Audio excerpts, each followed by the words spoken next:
এই পরিশ্রম করেই প্রবাসে উঠে দাঁড়াতে হয়।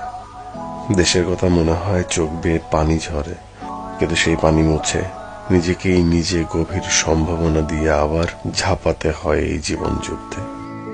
এই যুদ্ধে হারার পথ নেই। কুইট, এই শব্দটা ছুঁড়ে ফেলতে হয় দূরে, বহু দূরে, হয়তো সাগরে। আগাতেই হয়, মনের সাথে সাথে শরীরটাকেও টানতে হয় সহ্যের সীমার খানিকটু উপরে। অঝোর ধারায় ঘাম ঝরে, কিন্তু ক্লান্তিকে প্রশ্রয় দেওয়া যায় না। এর মাঝে ক্লান্ত শরীরটাকে ঠেলে নিয়ে যায় হাওয়ার্ড ব্রিজের ঠিক নিচে। মার কথা বারবার মনে পড়ে। দেশে আমাকে এক গ্লাস পানিও নিজের হাতে তুলে খেতে হয়নি, আর এখন সেই আমি প্রবাসী কি করছি ভাবছি। মাকে কত কষ্টই না দিয়েছি, মা কত কষ্টই না পেয়েছে আমার জন্য। বহুদিন পরে মার সাথে